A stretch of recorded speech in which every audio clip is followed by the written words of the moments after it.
All right, and welcome to another installment of Acquisition Manager Monday, where this is the Monday live stream only on Facebook and Instagram. And the recorded version of this is available for download wherever you listen to podcasts, mainly on Apple iTunes. I'm still working on the Google Play, as well as YouTube at Investor in You. So today, what are we covering? I actually already switched from my office this morning. I had an early workout. Our team is transitioning from our old dialing system to a new dialing system. So that required my VA over the weekend to do a lot of downloads. We had to kind of process map everything. And it was a little rough, but we made through it. We made it through. I had to do a live training with the team this morning to make sure that they were set up and ready to go and understood what to do in the new dialer system. It's always really important to document your process. And so for this Acquisition Manager Monday, I wanted to talk about systems and tools. In addition, our Investor in You small group coaching group, a lot of the information that I covered on our first one-on-one, which is kind of, where are you? What's the game plan going forward?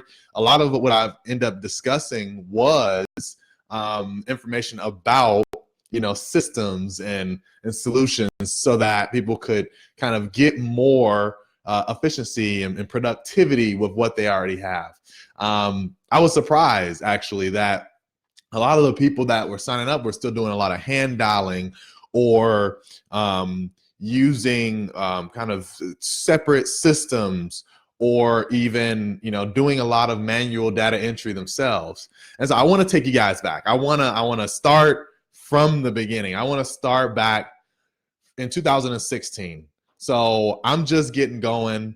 I'm sending some mail, making some calls. I'm all over the place, going on appointments and whatnot.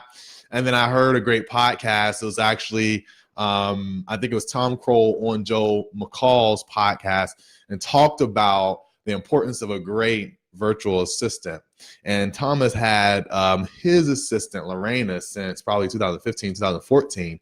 I've had my original VA, who basically is our chief marketing officer, in addition to kind of the lead general administrative and finance leader in the organization. That's how pivotal she is in our organization because of, she's been here from the beginning. So having that virtual assistant as your first hire, I think is always ideal. It's not going to be super expensive. Maybe you can budget from anywhere to $100 to $200 a week, which sounds like a lot, but having that person should make you so much more productive. It should make you incredibly more productive because your marketing is going out all the time. You know that any incoming calls are being added into your database so that you're continuing to follow up with the right people and prioritize who you're talking to. Like, those things are invaluable, absolutely invaluable, as well as monitoring your inbox or checking and making sure your CRM matches up with your dialer or whatever. Those things will make you so much more money that spending the $200 a week, $800 a month, and I was spending it when I didn't have it, and thank God I did, I still have her to this day. Doing that will make you so much more productive, I promise.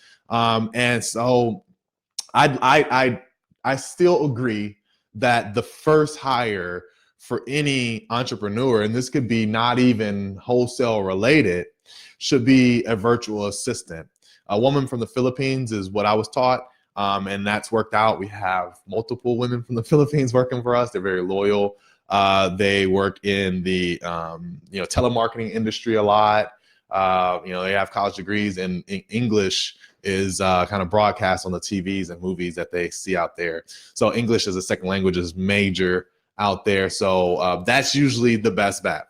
Now, when we talk about systems specifically, there are a lot of people that get wrapped up in what CRM that I should start with. And there's Podio, there's InvestorFuse, which InvestorFuse is just something that layers on top of Podio that's kind of out of the box, already ready to go for you.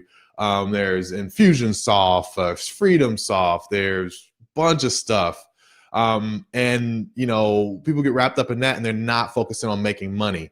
So if you're dialing, you know, use your dialing platform as your CRM. If you're sending text messages, use your text messages as your CRM. If you're sending out mail, you know, CRMs that are connected to like incoming calls are very helpful. But as again, and I always reference the mentors that have taught me, because I wasn't born with this knowledge about real estate. But Tom Kroll always says, I mean, delegation over automation. I'd rather delegate to a VA. If I want to pay for a VA $200 a week or so versus spending, you know, a few $100s a month on a CRM, your VA can keep track of all your incoming calls, et cetera, and put that information over into your dialer or even a Google Sheet. So again, that's where that VA virtual assistant comes in handy, and Upwork.com is the best way to, I think that they have the most consistent, reliable, dependable VAs that you can get. So what we've done as an organization, though we still have Podio, and I have multiple Podio accounts, which is crazy, and I don't even get in there that much. We only add leads to Podio when we've already gotten something under contract. So I'll say that again. We only send Podio leads over to Podio when we've gotten it under contract, because our acquisition manager is doing all of his follow-up and he's engaging all the leads through our dialing platform. So Adam and Luke Swamley, were brothers up in like the DMV area. They were the first people to say, like, I'm tired of dealing with Podio. I'm tired of dealing with the CRM. I just want to use my dialer as my CRM. And that's what I'm suggesting to some of my early students, to use your dialer as your CRM, because it is built that way. It's built as a database of all the leads that you're speaking to. It's built so that you can attach files, you can add notes. And then if you have a virtual assistant that, if you have an incoming call on the call rail or something that's updating those leads, that's all you really need. You cut out that extra layer, you cut out at that extra cost. And oh, by the way, you're being a lot more efficient with your acquisition manager's time, because, you know, even if you're getting mail, but you're power dialing through those leads, you're able to talk to people. There goes that key word, talk to people more often than not. So that has been a game changer for us. Our acquisitions team is always talking to people because he's power dialing through. And that is a quick tip and suggestion on systems. And furthermore, if you really want to be CRM free and you're cold calling, etc., having a dialer system, and then just use your email client as your database for your buyers. That's a game changer, because we pay, I think we're paying, there's a service called PieSync that's syncing our CRM and MailChimp. So anything you put in MailChimp, it syncs over to, like, it's just an extra layer that you don't need. If I was starting over today, I'd have my dialer, whether that be Mojo or Call Tools, and I'd have MailChimp. All my buyers stay in MailChimp because that's how I'm sending emails, and all the dialers, all the dialing goes, all the talking to sellers are in the dialing system. That's all you need. What's the point of the CRM?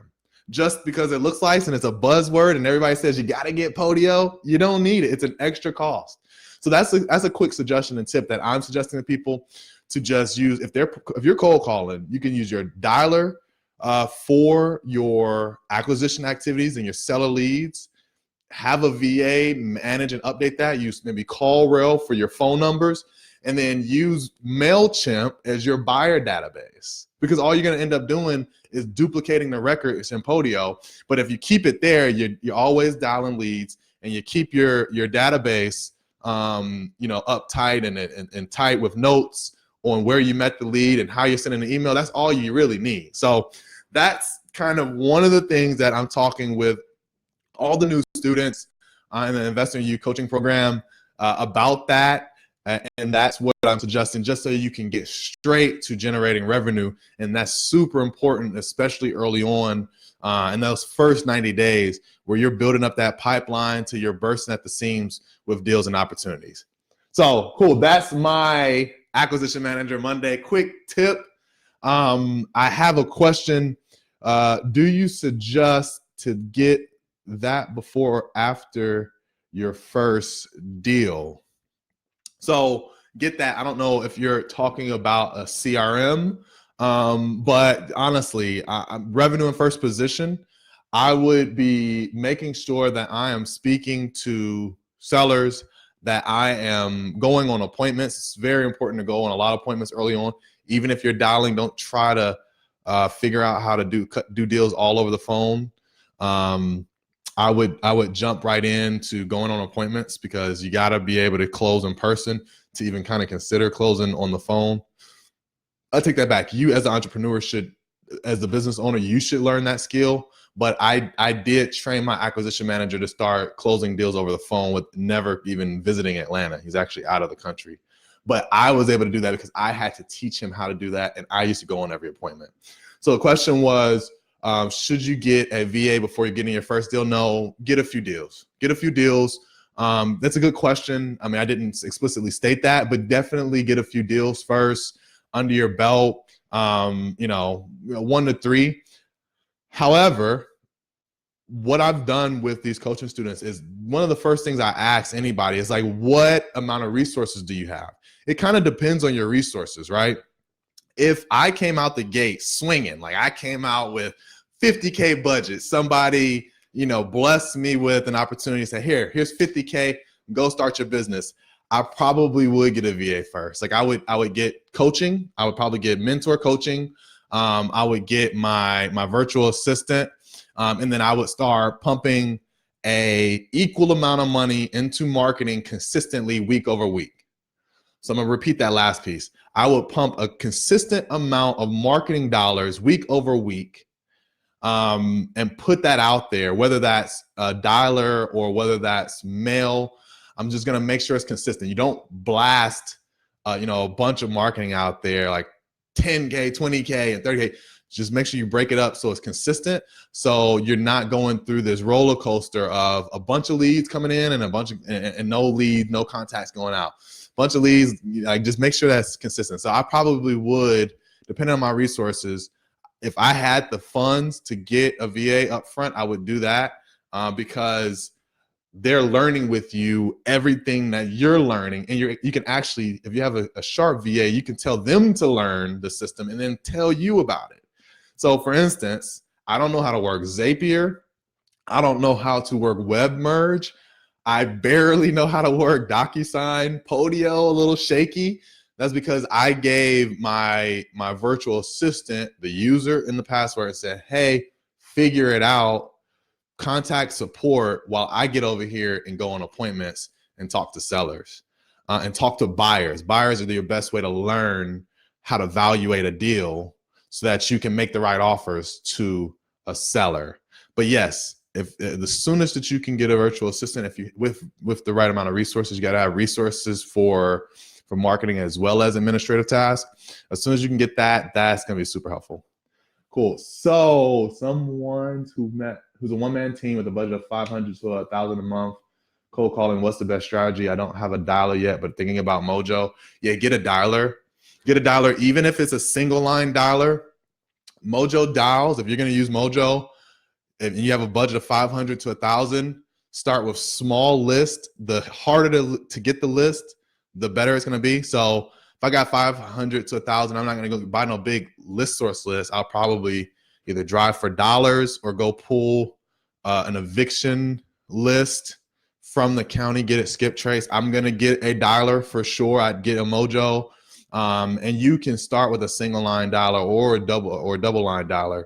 We use the triple, which is about $180, but the single will be a lot cheaper, maybe $80-$90, but you're still not hand dialing. You're still putting a list in and letting the dialing work for you, and you're dropping voicemails automatically. So that's going to make you more efficient out the gate. So if I had a budget, again, of $500 to $1,000, I would go and pull a small list from the county, which is free 99 usually. I'd probably start with evictions or probate. I would do that. I would go down to the county once a week. I would spend, the money to get that skip trace at 15 cents a lead. So that maybe $100, maybe $200. I would have a Mojo account. Maybe that's another $100. And I would just start dialing and talking to people on my time, and I'd be making offers. That's the other thing. I have a student now that is getting a lot of leads. I'm sorry. Yes, I think he's getting a lot of leads. He's making a lot of calls, but he's still only sending out a handful of agreements each and every week. You have to send those out, even if you don't think that they'll stick. Even if you think that you and the seller are far apart on price, you will be surprised at offers that get signed and back into your inbox. It's the best feeling in the world to wake up to a surprise contract that you never thought was ever going to come back signed, because you had the stones to send it regardless of what they told you on price. It actually came back because you just made sure that you're consistent and everybody getting an offer. That's very, very, very important. Cool. DialExcel.com is a triple line dialer for $25 a month.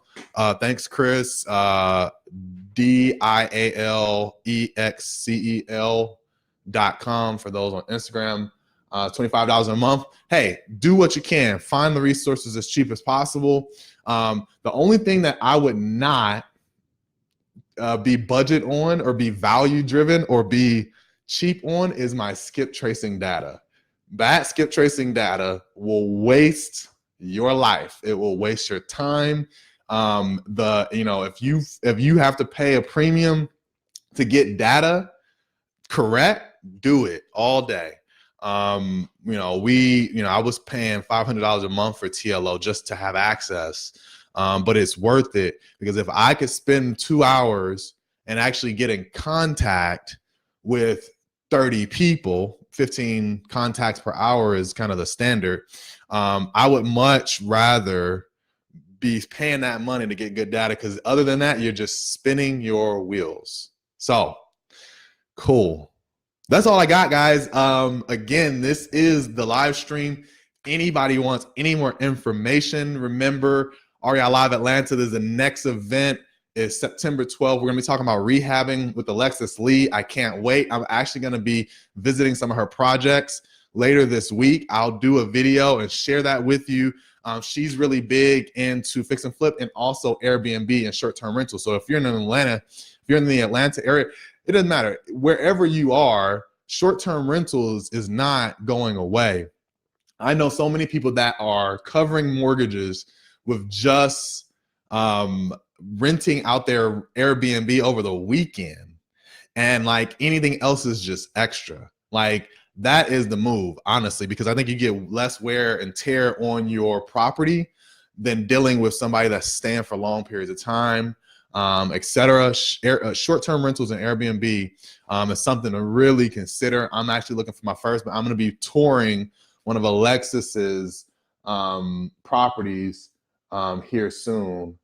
Another question was spending $175 on a list source for a 1,200 count list. Yes, hey, that's fine. Like when I say a massive list, like when we pull lists, it's like 10,000 plus. So our cost is like that times 10, right? So that's like spending a whole $1,000 on the list. But if you can find a niche list to download from list source, great. Yeah, for sure. But I would try to keep that price, $100, $200 to get lists, because then that's the first step. Then you skip trace it, and that's going to be an extra cost of another $100. So yes, do what's best with your budget. And then what do I use for skip tracing? I use LexisNexis now. I had a TLO account as well, but there's a bunch of other. Those are really hard to get. I got lucky because I got that in 2016, 2017. They upped the criteria to actually get one of those accounts. So now, like backskiptracing.com, American Tracers, my buddy Corey Crane out in Texas has americantracers.com. And there's a few other ones out there, but Backskip Tracing, I know that's what Brent Daniels uses. So that may be something that you want to use. And yes, I will save this. Investor Driven, go to YouTube and type in Investor in You. If you can't, DM me. I'll send you a link to the YouTube page, and you can check out the recording. I'll have it uploaded here shortly. Just make sure you message me. Again, thanks, guys. I hope to see everybody in Atlanta out September 12th. We have some great other events coming up beyond that. And if you need anything, PM me, DM me, and have a great rest of your day. Make today the best day and keep going out there and talking to people. Keep crushing it. Thanks, guys.